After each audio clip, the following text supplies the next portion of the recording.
إن الحمد لله نحمده ونستعينه ونستغفره ونعوذ بالله من شرور أنفسنا وسيئات أعمالنا من يهده الله فلا مضل له ومن يضلل فلا هادي له وأشهد أن لا إله إلا الله وحده لا شريك له وأشهد أن محمدًا عبده ورسوله اللهم صل على محمد وعلى آل محمد كما صليت على إبراهيم وعلى آل إبراهيم إنك حميد مجيد اللهم بارك على محمد وعلى آل محمد كما باركت على إبراهيم وعلى آل إبراهيم إنك حميد مجيد من يطع الله ورسوله فقد رشد واهتدى ومن يعص الله ورسوله فقد ضل وغوى أما بعد فإن خير الحديث كتاب الله وخير الهدي هدي محمد صلى الله عليه وسلم وشر الأمور محدثاتها وكل محدثة بدعة وكل بدعة ضلالة وكل ضلالة في النار أعوذ بالله من الشيطان الرجيم بسم الله الرحمن الرحيم محمد رسول الله والذين معه أشداء على الكفار رحماء بينهم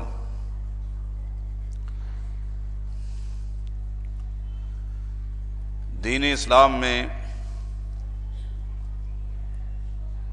اہل بیت کی کیا شان ہے، ان کی کیا عظمت ہے، ان کا کیا مقام ہے، آج کے خطبہ کے اندر کچھ اس حوالے سے گفتگو کا ارادہ ہے۔ اللہ تعالی حق گوئی کی توفیق عطا فرمائے۔ گزشتہ سال مجھے یاد ہے کہ دلائل کے ساتھ میں نے اہل بیت کا مکمل تعارف کرایا تھا کہ امہات المؤمنین آل عباس، آل جعفر، آل عقیل اور آل علی رضی اللہ عنہم یہ سب اہل بیت میں شامل ہیں۔ ان کا کیا مقام ہے، ان کی کیا عزت ہے، اور وہ عزت مسلمانوں کے اوپر فرض ہے کہ وہ ان کو دیں۔ نبی علیہ الصلوۃ والسلام کا فرمان ہے والذی نفسی بیدہ لا یؤمنون حتی یحبوکم للہ ولقرابتی، مجھے اس ذات کی قسم ہے جس کے ہاتھ میں میری جان ہے، دنیا کا کوئی شخص بھی اس وقت تک ایماندار ہو ہی نہیں سکتا، اس وقت تک مومن نہیں ہو سکتا حتی یحبوکم، جب تک وہ میرے اہل بیت کے ساتھ محبت نہیں کریں گے۔ یہ ہے اہل بیت کی شان۔ ایماندار کوئی شخص ہو ہی نہیں سکتا نمازیں پڑھ کر، روزے رکھ کر، حج کر کے، قربانی کر کے، پھر بھی لا یؤمنون، وہ ایماندار نہیں ہو سکتے حتی یحبوکم للہ ولقرابتی، جب تک میرے اہل بیت کے ساتھ وہ محبت نہ کریں۔ اور میرے اہل بیت سے محبت کرنی ہے دو وجہ سے،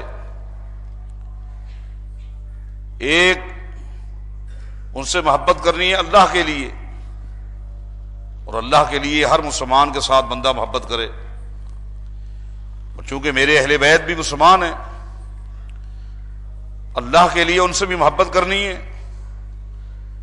دوسرا، محبت کے اندر، دل کے اندر یہ بھی جذبہ ہونا چاہیے کہ اللہ کے پیغمبر کے قریبی رشتہ دار ہیں، ولقرابتی، اللہ کے لیے بھی اور میری قرابت کا بھی لحاظ رکھ کر ان سے محبت کرنی ہے۔ اہل بیت کے مقام اور شان کے لیے یہ حدیث کافی اور شافی ہے، جامع اور مانع ہے، اور اسی حدیث کو سامنے رکھ کر سیدنا ابو بکر صدیق رضی اللہ تعالیٰ عنہ جب خلیفہ بنے، صحیح بخاری اٹھائیں، انہوں نے بھی مسلمانوں کو نصیحت کرتے ہوئے فرمایا کہ ارکبوا محمدًا صلی اللہ علیہ وسلم فی اہل بیتہ، لوگوں اہل بیت کے حوالے سے اللہ کے پیغمبر کا لحاظ ضرور رکھا کرو، اہل بیت کا احترام کیا کرو، اہل بیت کی عزت کیا کرو۔ کوئی شخص اہل بیت کے ساتھ بدسلوکی سے پیش نہ آئے،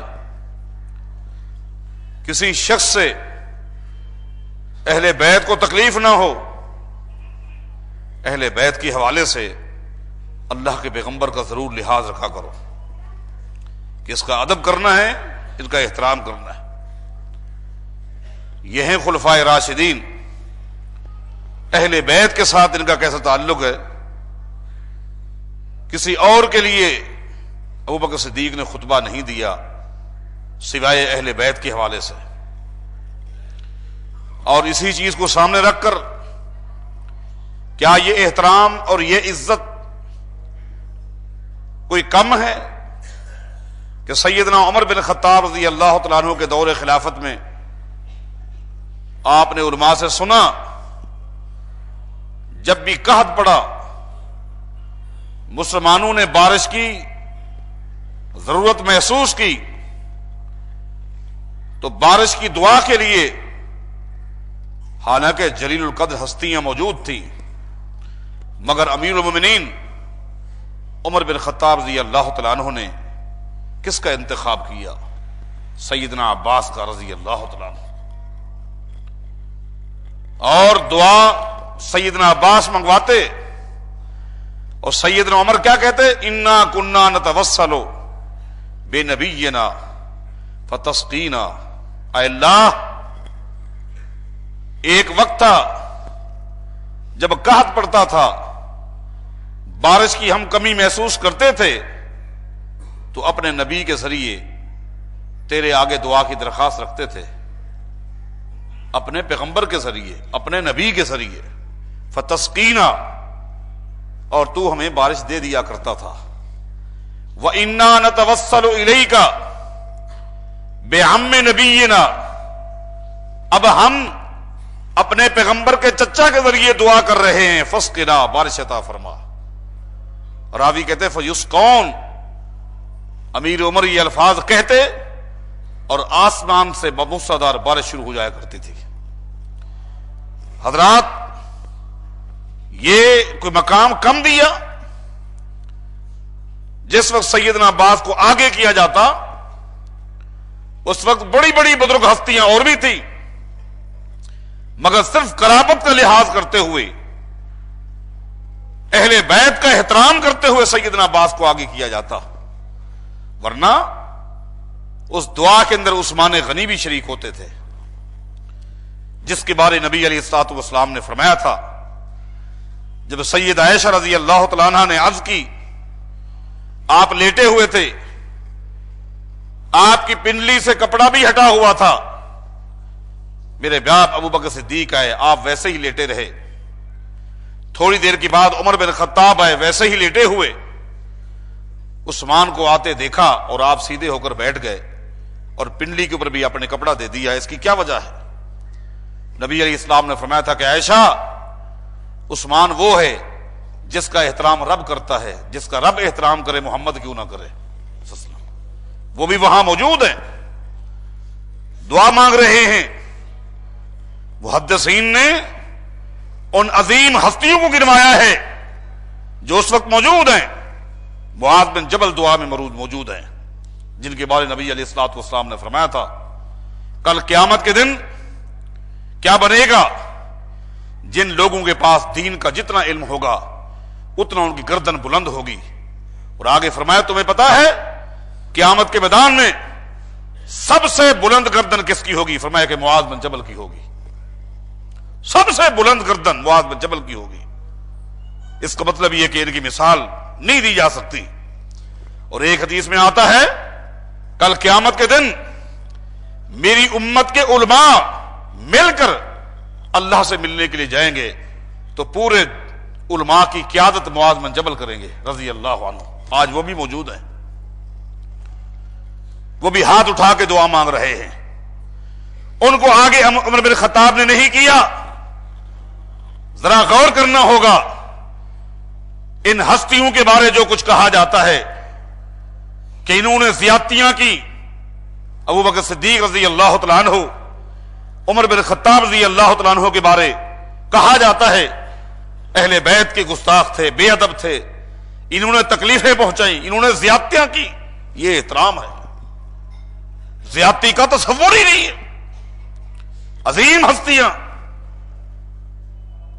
حافظ صاحب نے فتح باری میں لکھا کیا منظر ہے کہ سیدنا عباس کو آگے کیا جا رہا ہے اور پیچھے ہاتھ اٹھا کر دعا کون مانگ رہے ہیں؟ عبد الرحمن بن عوف مانگ رہے ہیں رضی اللہ تعالیٰ عنہ، جن کی عظمت کو، جن کے مقام کو کون نہیں جانتا. خالی یہ نہیں کہ وہ صحابی ہیں، خالی یہ نہیں کہ وہ قریشی ہیں، خالی یہ نہیں کہ وہ عشرہ مبشرہ میں سے ہیں، بلکہ پہلے بھی آپ نے سنا سید عائشہ رضی اللہ تعالیٰ عنہ فرماتی ہیں نبی علیہ الصلوۃ والسلام کا جب آخری وقت تھا اللہ کے پیغمبر میرے گھر میں تھے اور آپ نے اپنی تمام بیویوں کے ہاں پیغام بھیجا کہ آئیں اور کوئی بھی میرے گھر میں نہ آئے، صرف میری بیویاں ہوں. آج صرف اپنی بیویوں کے ساتھ میں نے میٹنگ کرنی ہے. سید عائشہ رضی اللہ تعالیٰ عنہ فرماتی ہے میرے گھر میں تمام امہات المؤمنین جمع ہو گئی اور نبی علیہ الصلوۃ والسلام نے میٹنگ کی اور فرمایا کہ اس میٹنگ کو تم نے بھی خفیہ رکھنا ہے اور ہماری اس میٹنگ کو دنیا کا کوئی شخص نہ جانے پائے، پہچانے نہ پائے، کسی تک یہ اطلاع نہ جائے. میٹنگ میں کیا کہا؟ فرمایا کہ سن لو کسی وقت بھی اللہ کا پیغام آنے والا ہے اور میں دنیا کو چھوڑ کے چلا جاؤں گا. آگے فرمایا کہ سن لو جب میری روح قبض ہو جائے تم میں سے جس جس کے گھر میری جائیداد میں سے، میرے مال میں سے کچھ ہو، کسی نہ کسی غلام کے ذریعے بیت المال میں جمع کرا دینا، کیونکہ ہماری جائیداد تقسیم نہیں ہوتی، وہاں جمع کرا دینا. اور آخری بات فرمائی کہ غم نہیں کرنا، فکر نہیں کرنی کہ ہمارا کیا بنے گا، جو تھوڑا بہت تھا وہ بھی بات بیت المال میں جمع ہو گیا، ہمارا کیا بنے گا اس کے بارے فکر نہیں کرنی. اس لیے میری امت کے امین اور صادق انسان کے ذریعے اللہ تعالیٰ تمہاری کفالت کرے گا. میری امت کے کسی امین اور صادق کے ذریعے اللہ تمہاری کفالت کرے گا. امہات المومنین گھر چلی گئیں، اللہ کے پیغمبر دنیا سے رخصت ہو گئے. حضرات کسی کو معلوم نہیں، اللہ کے علاوہ کوئی نہیں جانتا کہ پیغمبر نے امہات المومنین کے ساتھ کیا میٹنگ کی ہے. جس جس بیوی کے ہاں نبی علیہ الصلوۃ والسلام کی کوئی چیز تھی، کسی نہ کسی غلام کے ذریعے، کسی نہ کسی شخص کے ذریعے بیت المال میں جمع کرا دیا. عبد الرحمن بن عوف کہتے ہیں رضی اللہ عنہ، میں بیت المال کے دروازے کے قریب کھڑا تھا، جب میں نے دیکھا تھوڑی بہت جو بھی پونجی تھی وہ تو بیت المال میں جمع ہو رہی، امہات المومنین کا کیا بنے گا، اللہ کے پیغمبر کے گھروں کا کیا بنے گا. عبد الرحمن بن عوف نے گھوڑا نکالا اور اپنی زمین جو ایک طویل زمین تھی اس کی طرف رخ کیا. وہ زمین کتنا تھی اس کا ذکر نہیں ملتا، البتہ اتنا ملتا ہے کہ 20 کنویں تھے جن کنووں کے ذریعے اس زمین کو سیراب کیا جاتا تھا. اب آپ سمجھے کہ ایک کنویں کے ذریعے کتنے ایکڑ سیراب ہوتے ہیں. 20 سے زائد کنویں ہیں ان کنویں کے ذریعے یہ زمین سیراب ہوتی ہے۔ عبد الرحمن بن عوف رضی اللہ تعالیٰ عنہ نے وہاں جا کر اعلان کر دیا کہ جس شخص نے جتنا زمین خریدنی ہو وہ آئے، پیسے لے آئے اور زمین خریدے۔ یہ پوری کی پوری میری زمین برائے فروخت ہے۔ جس کے پاس جتنا استطاعت تھی زمین لیتے گئے۔ عبد الرحمن بن عوف مال لے کر گھر آئے اور گھر آ کر پیسوں کی تھیلیاں بنائیں، جتنی امہات المومنین تھی اتنی ہی تھیلیاں بنائیں، اور اپنے بہنوئی کو اپنے گھر میں بلایا۔ عبد الرحمن بن عوف کے بہنوئی کون ہیں؟ سیدنا بلال حبشی رضی اللہ تعالیٰ عنہ ہے۔ سیدنا بلال آ گئے۔ عبد الرحمن بن عوف نے کہا کہ یہ تھیلیاں ہیں، یہ تھیلی سید عائشہ کی ہے، یہ تھیلی سیدہ حفصہ کی ہے، یہ تھیلی سیدہ ام سلمہ کی ہے، یہ تھیلی سیدہ زینب کی ہے، یہ امہات المومنین کی تھیلی ہے۔ جاؤ ہر ایک کے دروازے پر جاؤ اور یہ ان کی امانتیں دیتے جاؤ، لیکن حلفاً وعدہ کرو تم نے بتانا نہیں کہ یہ تھیلیاں دی کس نے ہیں، لیکن یہ بات واضح کر دینا اس تھیلیوں میں جو کچھ بھی ہے اس کا تعلق نہ صدقے سے ہے نہ زکات سے ہے، اس کا تعلق زکات سے نہیں ہے، صدقے سے نہیں ہے، وہ ایک ہدیہ ہے، اس کو قبول کیجئے۔ سیدنا بلال کہتے ہیں سب سے پہلے میں سید عائشہ کے دروازے پر پہنچا، دروازے پر دستک دی۔ سید عائشہ نے پوچھا کون؟ بلال۔ بلال کیسے آنا ہوا؟ ایک امانت ہے کہ آپ دروازے پر آ کر وہ امانت لے لیں۔ سید عائشہ رضی اللہ تعالیٰ عنہ نے دروازہ کھولا اور وہ تھیلی لی اور پوچھا یہ بلال کیا ہے اس میں؟ جو کچھ بھی ہے آپ دیکھ لیں۔ دیکھ لیا بلال یہ امانت کس نے بھیجی؟ نہیں میں پابند ہوں بتا نہیں سکتا۔ سید عائشہ فرماتی ہیں بلال اگر تو نہیں بتاتا میں تجھے بتاؤں یہ کس نے بھیجی ہوگی؟ ہاں آپ بتا دیں۔ فرمایا کہ عبد الرحمن بن عوف نے بھیجی ہوگی۔ ام المؤمنین آپ کو کیسے پتا چلا؟ فرمایا کہ اب تو بات کھل گئی ہے، تھیلیاں اور بھی ہیں؟ جی ہاں ہیں، تمام امہات المؤمنین کے لیے ہیں، سب کے لیے ہے۔ فرمایا کہ سن لیں اللہ کے پیغمبر فوت ہونے سے پہلے آپ نے ہم سے میٹنگ کی تھی، عصر کی نماز کے بعد یہ میٹنگ ہوئی تھی، اور اسی طرح ہمیں بتایا تھا کہ گھبرانا نہیں، میری امت کے صادق اور امین شخص کے ذریعے اللہ تعالیٰ تمہاری کفالت کرے گا۔ میٹنگ ختم ہو گئی تھی، ساری اللہ کے پیغمبر کی بیویاں اپنے اپنے گھروں میں چلی گئی تھی، میں اپنے کام میں لگی رہی، لیکن جب بھی اللہ کے پیغمبر کے قریب سے گزرتی تھی آپ عبد الرحمن بن عوف کا نام لے کر دعا کر رہے ہوتے تھے، اے اللہ عبد الرحمن پہ اپنی رحمت نازل فرما، اے اللہ عبد الرحمن بن عوف پر اپنی رحمت نازل فرما۔ میں اس وقت سمجھ گئی تھی کہ رب نے اپنے پیغمبر کو بتا دیے ہے کہ آپ کے جانے کے بعد آپ کے تمام گھروں کی کفالت عبد الرحمن بن عوف کریں گے، اللہ نے بتا دی ہے، اس لیے نام لے کر عبد الرحمن بن عوف کے لیے دعا کر رہے تھے۔ آج پوری امہات المومنین کا کفیل عبد الرحمن بن عوف رضی اللہ تعالیٰ عنہ بھی کھڑے ہوئے ہیں، دعا مانگ رہے ہیں۔ دعا مانگنے کے لیے کس کو آگے کیا گیا؟ سیدنا عباس کو رضی اللہ تعالیٰ عنہ۔ یہ احترام کوئی کم ہے؟ یہ عزت کوئی کم ہے؟ حضرات جب نماز کا وقت ہوتا ہے امام کا ہی حق ہے کہ وہ امامت کرائے، لیکن امام اپنی موجودگی میں کسی دوسرے کو مصلی پر لاتا ہے، اس کے یہ احترام کوئی کم ہے؟ اس کی یہ عزت کوئی کم ہے کہ اپنی موجودگی میں دوسرے کو کہہ رہا ہے کہ آپ نماز پڑھائیں؟ یہ مقام ہے، یہ عزت ہے۔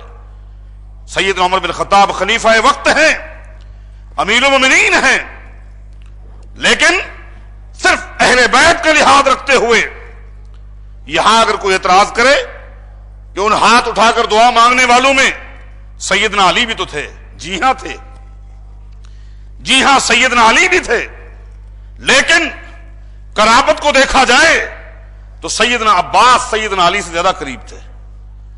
آپ جا کر پوچھیں اللہ کے پیغمبر کی جداد چونکہ وراثت تقسیم نہ ہوئی اور شرعاً ناجائز تھا، انبیاء کی وراثت تقسیم نہیں ہو سکتی، اگر یہ نقطہ جائز ہوتا اور نبی کی وراثت خاندان میں تقسیم ہوتی تو سیدنا عباس کو تو ملتا، سیدنا علی کو نہ ملتا۔ جائیں علماء سے پوچھے، کسی سے پوچھے، اس لیے کہ الاولا فالاولا الحق للقریب، قریب والے کے ہوتے ہوئے دور والے کو حصہ نہیں ملتا۔ سیدنا عباس چچا ہیں، سیدنا علی چچا زاد بھائی ہیں۔ اگر ورثہ میں چچا بھی ہو اور چچا زاد بھائی بھی ہو، بھلے وہ داماد ہو، جائیں کسی سے پوچھیں وراثت میں کس کو ملے گا اور کس کو نہیں ملے گا۔ ہر شخص آپ کو یہی جواب دے گا کہ چچا کو ملے گا، چچا زاد بھائی کو نہیں ملے گا، چاہے وہ داماد کیوں نہ ہو، اس کو نہیں ملے گا، چچا کو ملے گا۔ اور سیدنا عمر نے اس لحاظ سے بھی آگے کیا۔ سیدنا عمر فرمایا کرتے تھے، صحیح بخاری کی حدیث ہے کہ ایک دن نبی علیہ السلام نے مجھے فرمایا تھا، اما علمت ان عم الرجل سنو ابیہ، عمر تجھے یہ مسئلہ معلوم ہے؟ میں نے پوچھا کیا مسئلہ؟ اللہ کے پیغمبر نے فرمایا کہ مسئلہ یہ ہے کہ چچا جو ہے وہ باپ کے کئی مقام ہوتا ہے، چچا کا وہ مقام ہوتا ہے، وہ مرتبہ ہوتا ہے جو باپ کا ہوتا ہے۔ ان حدیثوں کو رکھ کر سیدنا عباس کو آگے کیا ہوا ہے۔ کیا یہ اہل بیت کا احترام نہیں ہے؟ یہ اہل بیت کی عزت نہیں ہے؟ دعا آپ منگوائیں۔ یہ الگ چیز ہے کہ اس سے ایک اور اہم ترین عقیدے کا مسئلہ بھی سامنے آ گیا، اور وہ یہ ہے دعا اس شخص سے کروائی جا سکتی ہے جس کو دنیا کی زندگی حاصل ہو، جس کی دنیا کی زندگی ختم ہو جائے، اس سے دعا کروانا ناجائز ہے بلکہ شرک ہے۔ اگر یہ جائز ہوتا تو سیدنا عمر دعا منگوا رہے ہیں، سیدنا عباس کو آگے کر کے پورا مدینہ صحابہ کرام سے بھرا ہوا ہے، موجود ہے، اور سامنے زمین پر جتنے بھی قبور ہیں سب سے مبارک قبر میرے محمد رسول اللہ کی ہے۔ اللہ کے پیغمبر کی قبر مبارک سب سے مبارک قبر ہے، سب سے پاکیزہ قبر ہے، وہ قبر مبارک سامنے ہے۔ اگر کسی کے دنیا کے جانے کے بعد اس کی قبر میں کھڑے ہو کر ان کے ذریعے دعا مانگنا جائز ہوتا تو یہ کام صحابہ کرام کرتے، لیکن نہیں، یہ کام غلط ہے، اس کا اسلام کے ساتھ کوئی تعلق نہیں۔ بہرحال واپس آئیے، سیدنا عباس کو آگے کیا، سیدنا عباس کو آگے کیا کہ دعا منگوائیں۔ سیدنا عباس دعا مانگ رہے ہیں، صحابہ کرام آمین بھی کہہ رہے ہیں، سیدنا عمر آمین بھی کہتے ہیں، ساتھ ہی ساتھ یہ بھی کہتے ہیں انا کننا نتوسل الیک بنبینا فتسقینا۔ اے اللہ، ایک وقت تھا ہم اپنے نبی کے ذریعے بارش کی دعا کرتے تھے، فتسقینا، تو ہمیں بارش دیا کرتا تھا، تو ہمیں بارش دیا کرتا تھا۔ وَإِنَّا نَتَوَسَّلُ إِلَيْكَ بِعَمِّ نَبِيِّنَا۔ یہاں غور کریں، حفص صاحب نے ایک باریک نقطہ بتایا ہے، اور وہ یہ ہے، قربان جائیں کہ سیدنا عمر نے آگے یہ نہیں کہا کہ اب ہم سیدنا عباس کے ذریعے دعا مانگ رہے ہیں، عباس کا نام نہیں لیا، بلکہ ہم میں نبی نے کہا، نبی نہ کہا، یعنی اپنے نبی کے چچا کے ذریعے دعا مانگ رہے ہیں۔ رشتے کا ذکر کیا، رشتے کا، قرابت کا ذکر کیا، اہل بیت کا ذکر کیا۔ یہ ہیں شیخین عظیمین، ابو بکر صدیق رضی اللہ تعالیٰ عنہ، سیدنا عمر رضی اللہ تعالیٰ عنہ، اہل بیت کا کتنا احترام کرتے ہیں۔ آج تکلیف ہوتی ہے ان احباب پر جو تبرہ کرتے ہیں، بے ادبی اور گستاخیاں کرتے ہیں صحابہ کرام کی، اور بالخصوص ان ہستیوں کے بارے غلیظ سے غلیظ جملے کہے جاتے ہیں۔ دکھ ہوتا ہے۔ علی بن ابراہیم قمی، ان کا ایک بہت بڑا مفسر گزرا ہے، اہل سنت کے تمام مسالک کے اندر جس طرح بخاری اور مسلم کے حوالے دیے جاتے ہیں، لیے جاتے ہیں، ان کے ہاں تفسیر قمی کا اس طرح حوالہ دیا جاتا ہے۔ ظالم سورہ حجرات کی ایک آیت کی تفسیر کرتے ہوئے کیا کہتا ہے؟ آیت کیا ہے؟ اللہ فرماتا ہے سورہ حجرات کے اندر، وَاعْلَمُوا أَنَّ فِيكُمْ رَسُولَ اللَّهِ لَوْ يُطِيعُكُمْ فِي كَثِيرٍ مِّنَ الْأَمْرِ لَعَنِتُّمْ وَلَكِنَّ اللَّهَ حَبَّبَ إِلَيْكُمُ الْإِيمَانَ وَزَيَّنَهُ فِي قُلُوبِكُمْ وَكَرَّهَ إِلَيْكُمُ الْكُفْرَ وَالْفُسُوقَ وَالْعِصْيَانَ أُولَٰئِكَ هُمُ الرَّاشِدُونَ۔ اللہ تعالیٰ صحابہ کرام کی سیرت بیان کرتے ہوئے فرماتا ہے کہ تم تو وہ لوگ ہو، او صحابہ کی جماعت، تم تو وہ لوگ ہو کہ تمہارے لیے اللہ تعالیٰ نے ایمان کو پسند کیا ہے۔ حبب الیکم الایمان، اللہ نے تمہارے لیے ایمان کو پسند کیا ہے، خالی پسند نہیں کیا، وزینہ فی قلوبکم، تمہارے دلوں کے اندر ایمان کو مزین کر دیا ہے، تمہارے دلوں کے اندر ایمان کو مزین کر دیا ہے۔ آگے اللہ فرماتا ہے وَكَرَّهَ إِلَيْكُمُ الْكُفْرَ، اللہ نے 3 چیزوں کو تمہارے لیے ناپسند کیا ہے۔ وہ 3 چیزیں کیا ہیں؟ ایک کفر کو اللہ نے تمہارے لیے ناپسند کیا ہے، والفسوق، فسق فجور کو بھی ناپسند کیا ہے، والعصیان، نافرمانی کو بھی۔ گناہوں کے 3 طبقات ہیں، ایک گناہ کفر کی حالت میں ہوتا ہے، کفریہ کام، ایک ہے فسق فجور، کبیرہ گناہ، اور ایک ہے عصیان، نافرمانی۔ اللہ نے تمہارے لیے ان تینوں کو ناپسند کیا ہے اور تمہارے لیے ایمان کو پسند کیا ہے اور ایمان کو تمہارے دلوں میں مزین کر دیا ہے۔ تفسیر قمی میں ظالم کیا کہتا ہے؟ تکلیف کیوں نہ ہو، کہتا ہے کہ اللہ نے جو فرمایا ہے حبب الیکم الایمان وزینہ فی قلوبکم، صحابہ تمہارے لیے اللہ نے ایمان کو پسند کیا ہے اور تمہارے دلوں میں مزین کر دیا ہے۔ یہ ایمان جو اللہ نے پسند کیا ہے اور جو مزین کیا ہے، اس ایمان سے مراد امیر المومنین سیدنا علی رضی اللہ تعالیٰ عنہ ہے۔ ٹھیک ہے، آگے کیا کہتا ہے؟ وَكَرَّهَ إِلَيْكُمُ الْكُفْرَ، اللہ نے تمہارے لیے کفر کو پسند نہیں کیا، کہتا ہے کفر سے مراد ابو بکر ہے، والفسوق، کہتا ہے فسوق سے مراد عمر ہے، عصیان سے مراد عثمان ہے۔ اندازہ لگائیے صحابہ کرام کے بارے اس طرح کے خلیص انداز، بلکہ رجال کشی والے نے ایک اور گھٹیا ترین عبارت لکھی ہے حمران کے حوالے سے۔ حمران کہتے ہیں قلت لأبی جعفر، میں نے ایک دن امام باقر سے پوچھا ما کلنا، امام صاحب ہماری تعداد کتنا کم ہے، ہماری تعداد کتنا کم ہے، ہماری تعداد تو اتنا کم ہے کہ اگر ہم لو اجتمعنا علی شاۃ ما افنیناہا، اگر ہم سارے کے سارے جمع ہو جائیں ایک بکری کو کھانے کے لیے، ہماری تعداد تو اتنا کم ہے کہ ہم مل کر ایک بکری کو بھی ختم نہیں کر سکتے، اتنی کم تعداد ہے۔ اس کی کیا وجہ ہے؟ فقال، امام باقر نے کہا الا اخبرک باعجب من ذالک، تو اس تعداد پر تعجب کر رہا ہے، میں اس سے زیادہ تعجب والی بات تجھے بتاؤں جس سے اور تجھے حیرانگی آ جائے؟ قلت بلا، عمران کہتے ہیں میں نے کہا جی ہاں بتائیں، اس سے اور تعجب والی بات کیا ہے؟ اس نے کہا، امام باقر نے کہا کہ ذهب المہاجرون والانصار ذهبوا الا ثلاثۃ، جس دن اللہ کے پیغمبر فوت ہوئے تھے سارے مہاجرین سارے انصار مرتد ہو گئے تھے، صرف 3 آدمی تھے جن کا ایمان قائم رہا، ایک ابو ذر غفاری، ایک مقداد، ایک سلمان فارسی، اہل بیت کے علاوہ مہاجرین اور انصار سارے کے سارے مرتد ہو گئے تھے۔ اندازہ لگائیے، قرآن کریم جن کے بارے کہتا ہے والسابقون الاولون من المہاجرین والانصار والذین اتبعوہم بإحسان، اللہ فرماتا ہے کہ سن لو 2 جماعتوں کو اللہ نے نام لیا ہے، والسابقون الاولون من المہاجرین والانصار، مہاجرین اور انصار، ان دونوں سے میں راضی ہوں، مہاجرین سے بھی میں راضی ہوں، انصار سے بھی میں راضی ہوں۔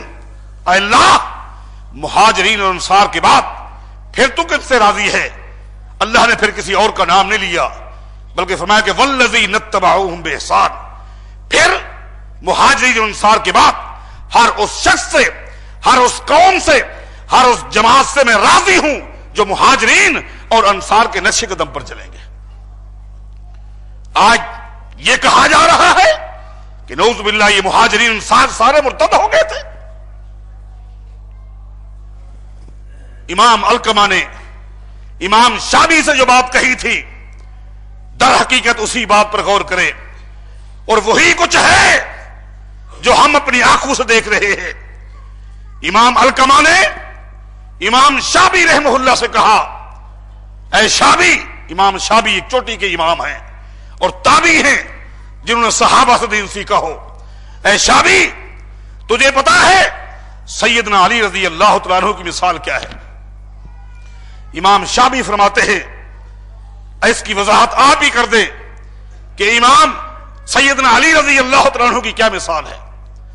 امام علقمہ فرماتے ہیں سیدنا علی کی مثال عیسیٰ بن مریم جیسی ہے. کچھ لوگوں نے سیدنا عیسیٰ علیہ السلام سے حد سے زیادہ محبت کی، وہ بھی گمراہ ہو گئے. کچھ لوگوں نے حد سے زیادہ بغض کیا، وہ بھی گمراہ ہو گئے. کچھ لوگوں نے سیدنا عیسیٰ علیہ السلام سے اتنا محبت کی، اتنا محبت، حتیٰ کہ کہہ دیا کہ عیسیٰ اللہ کا بیٹا ہے. محبت میں غلو، اور غلو ایک تباہی ہے. ایاکم والغلو، ایاکم والغلو، اللہ کے پیغمبر نے فرمایا تھا خیال کرنا، غلو سے اپنے آپ کو بچانا.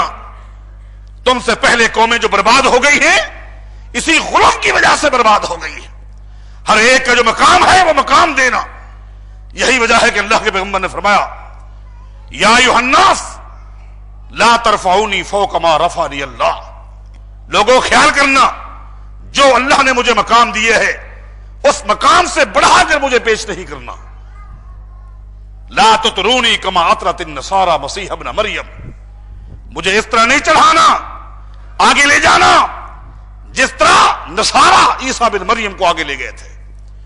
کچھ لوگوں نے غلو کیا، وہ بھی برباد ہو گئے. کچھ لوگوں نے عیسیٰ علیہ السلام سے بغض کیا اور قتل کرنے پر آمادہ ہو گئے، وہ بھی برباد ہو گئے. اے شابی سن لے، علی علیہ رضی اللہ تعالیٰ عنہ کی مثال بھی ایسی ہے.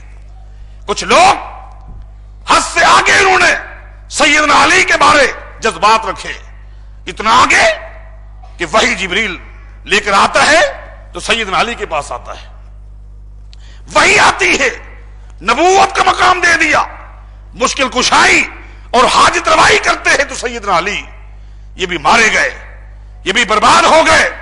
اور کچھ لوگوں نے سیدنا علی کے ساتھ بغض کیا، عداوت کی، حتیٰ کہ جب وہ دو حصوں میں تقسیم ہوئے، ایک غلو کرنے والے ایک بغض کرنے والے، تو بغض کرنے والوں نے جائیے کتابیں اٹھا کر دیکھیں سیدنا علی رضی اللہ تعالیٰ عنہ کوفہ کی جامع مسجد میں جب خطبہ دینے کے لیے کھڑے ہوئے تو شخص کھڑا ہو گیا اور کہنے لگا لقد اشرکتا، اے علی تو مشرک ہو گیا ہے.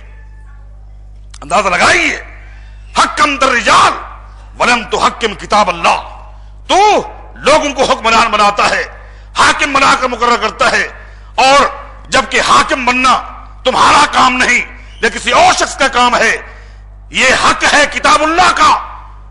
انہوں نے مشرک کہہ دیا کس کو؟ سیدنا علی رضی اللہ تعالیٰ. اور حضرات آپ کو معلوم ہے جو ہی محبت کرنے والے تھے، جو خط لکھنے والے تھے، اہل بیت کے ساتھ محبت کا دعویٰ کرنے والے تھے، اور خطوط کے ذریعے جنہوں نے سیدنا حسین رضی اللہ تعالیٰ عنہ کو بلایا اور آگے قتل کرنے والے بھی وہی تھے، وہی عراقی تھے، وہی کوفی تھے، بلانے والے بھی وہی، محبت کرنے والے بھی وہی، اور سیدنا حسین کو شہید کرنے والے بھی وہی تھے. یہی عراقی تھے، کوئی مدنی نہیں تھا، کوئی مکی نہیں تھا. ابوبکر صدیق کے خاندان کے ساتھ کوئی تعلق نہیں تھا، عمر بن خطاب کے خاندان کے ساتھ کوئی تعلق نہیں تھا، یہی عراقی تھے.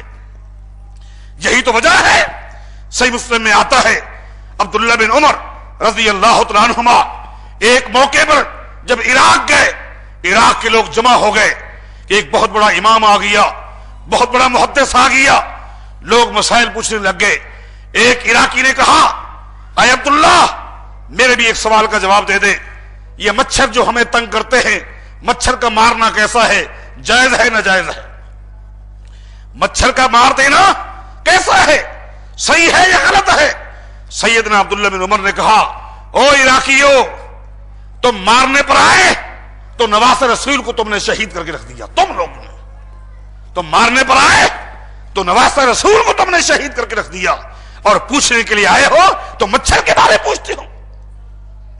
مارنے پر آئے ہو تم لوگ تو نواس رسول کو تم نے شہید کر دیا، اور پوچھنے کے لیے آئے تو پوچھتے ہو کہ مچھر کا مارنا صحیح ہے یا غلط ہے. کوئی تھا عراقی، کسی عالم سے پوچھے، کوئی عراقی اٹھا، کوئی کوفی اٹھا کہ جس نے کہا ہو کہ نہیں، ہمارا کوئی ہاتھ نہیں، ہم قاتل نہیں ہیں، قاتلان حسین ہم نہیں ہیں، ہم مارنے والے نہیں ہیں، سناٹا ہے، سرنگو ہے، خاموش ہے، کسی کی جرت نہ ہوئی، یہی تو قاتل تھے. یہ تھا غلو اور یہ تھا بغض. اللہ کی قسم، زمین پر اہل سنت اہل حدیث یہ وہ منہج والے لوگ ہیں جن کا اعتدال کا راستہ ہے. صحابہ کرام کا احترام یہ سلسلہ چل رہا ہے، اور وہ صحابہ کا عقیدہ، ان کا ایمان، ان کی قربانیاں آپ کے سامنے پیش ہوتی رہے گی. وقت کی مناسبت سے میں نے مناسب سمجھا کہ آپ کے سامنے اہل بیت کی عظمت کو، ان کے مقام کو، ان کے شان کو بتاؤں، اور یہ بھی ضمن بتاؤں کہ خلفائے راشدین ان کا کیا مقام کرتے تھے، کیا ان کی عزت کرتے تھے. سیدنا عمر بن خطاب رضی اللہ تعالیٰ عنہ نے جب وظائف کا معاملہ آیا کہ ٹھیک ہے وظائف لکھو، کاتب نے سب سے پہلے عمر بن خطاب کا نام لکھا وظائف میں. سیدنا عمر نے کاتب سے کہا لفظ کو مٹاؤ. نہیں، فہرست کے اندر سب سے پہلے نام آئیں گے تو اہل بیت کے آئیں گے، اللہ کے پیغمبر کے قرابت والوں کے نام آئیں گے. یہ تھا ان کا تعلق. سیدنا ابو بکر صدیق رضی اللہ تعالیٰ عنہ نے، حدیث میں آتا ہے کہ ایک دن سیدنا علی کی طرف دیکھا اور لوگوں سے کہا کہ لوگوں، اگر تم نے کسی شخص کو دیکھنا ہو جو اللہ کے پیغمبر کا حد درجہ قریب رشتہ دار تھا، جس کا ایک مقام تھا، جن کی ایک عزت تھی، فَلْيَنْظُرْ إِلَىٰ عَلِيٍّ، اس کو چاہیے کہ وہ سیدنا علی کی طرف دیکھ لے، سیدنا علی کی طرف دیکھ لے. سیدنا علی کی طرف لوگوں نے دیکھا، سیدنا علی ایک دم کھڑے ہو گئے اور فرماتے ہیں وَإِنْ قَالَ هَذَا، سنو، یہ تو ابوبکر صدیق کی گفتگو ہے، اب میری گفتگو سنو. اگر کسی شخص نے دیکھنا ہو کہ اللہ کی زمین پر سب سے مقدس، سب سے باعزت، سب سے مقام میں بلند کوئی شخصیت ہے، اگر کسی نے دیکھنا ہو ابوبکر صدیق کو دیکھ لے. بتائیں، ان کا یہ تعلق ہے. اللہ کے پیغمبر کی ایک حدیث سیدنا عمر نے ایک دن سنی کہ اللہ کے محمد کلو نصب کلو سبب و نصب منقطع یوم القیامہ الا سببی و نصبی. لوگوں، دنیا کے سارے رشتے، چاہے خونی رشتے ہوں، چاہے نکاح جو سببی رشتہ ہوتا ہے، یہ سارے قیامت کے دن ختم ہو جائیں گے. قیامت کے دن صرف میرے ہی رشتے ایسے رشتے ہیں جو ختم نہیں ہوں گے، چاہے نکاح والے ہوں، سببی رشتے ہوں یا نسبی رشتے ہوں. اسی اللہ کی قسم، اسی حدیث کو سامنے رکھ کر سیدنا عمر نے سوچا قیامت کے دن میں بھی اللہ کے پیغمبر کی اس کڑی میں آ جاؤں تاکہ میرا رشتہ بھی نہ ٹوٹے. سیدنا علی کے پاس گئے اور یہی حدیث سنائی کہ اللہ کے پیغمبر کا فرمان ہے کلو سبب و نسب منقطع یوم القیامہ الا سببی و نسبی. صرف اہل بیت کا رشتہ ہے یہ قائم رہے گا، باقی سارے رشتے ٹوٹ جائیں گے. میں اسی رشتے میں شامل ہونا چاہتا ہوں. اگر مناسب سمجھے اپنی بیٹی ام کلثوم کا رشتہ دے دے، یہ نسبی رشتہ ہو جائے گا میرا محمد رسول اللہ کے ساتھ. سیدنا علی نے اسی وقت اپنی بیٹی ام کلثوم کا نکاح عمر بن خطاب کے ساتھ کر دیا تھا. ان کا یہ تعلق تھا. اور آج تم یہ جملے کہتے ہو عقیدے کی اصلاح کیجئے، اپنے معاملات کو درست کیجئے، اور صحابہ کرام کے ساتھ، اہل بیت کے ساتھ وہ تعلق قائم کیجئے جس کا ذکر قرآن میں ہے اور حدیث پہ ہے. اللہ ہم سب کو توفیق عطا فرمائے. ان الحمد للہ نحمده ونستعینه ونستغفره ونعوذ باللہ من شرور انفسنا وسیئات اعمالنا. من يهده الله فلا مضل له ومن يضلل فلا هادي له واشهد ان لا اله الا الله وحده لا شريك له واشهد ان محمدا عبده ورسوله. اما بعد فان احسن الكلام كلام الله واحسن الهدي هدي محمد صلى الله عليه وسلم وشر الامور محدثاتها وکل محدثۃ بدعہ وکل بدعۃ ضلالہ وکل ضلالۃ فی النار۔ مریضوں کے لیے دعاؤں کی درخواستیں آئی ہیں۔ ایک ساتھی نے درخواست کی ہے کہ میری بہن کے جگر کا آپریشن ہے، دعا کیجیے کہ اللہ تعالیٰ ان کو صحت عطا فرمائے۔ ہمارے محترم بھائی انور صاحب کا پوتا بیمار ہے، دعا کیجیے کہ اللہ تعالیٰ ان کو صحت عطا فرمائے۔ اے اللہ ان کے علاوہ جتنے مسلمان مرد، خواتین، معصوم بچے بچیاں جو بھی بیمار ہیں، گھروں میں ہیں یا ہسپتالوں میں ہیں، سب کو صحت کامل عاجل عطا فرما۔ اے اللہ جو پریشان حال ان کی پریشانی دور فرما۔ اے اللہ جو بے اولاد ان کو اولاد نصیب فرما۔ اے اللہ مسلمانوں پہ اپنی رحمت نازل فرما۔ اے اللہ صحیح عقیدے کی اور صحیح عمل کی توفیق عطا فرما۔ اے اللہ جو ہمارے دینی بھائی دینی بہنیں دنیا سے چلے گئے ہیں، اے اللہ انہیں قبر کے عذاب سے بچا، انہیں جہنم کی آگ سے بچا۔ اے اللہ تو نے ہمیں جتنا زندگی دی ہے ایمان والی، سلامتی والی، استقامت والی زندگی نصیب فرمانا۔ اے اللہ تا حیات عقیدہ توحید پر قائم رکھنا، صحابہ کرام بالخصوص اہل بیت کے ساتھ کما حقہ تعلق، احترام، عزت، ادب نصیب فرمانا، دنیا اور آخرت کی بھلائی نصیب فرما۔ اقول قولی ھذا واستغفر لی ولکم وآخر الحمد للہ رب العالمین۔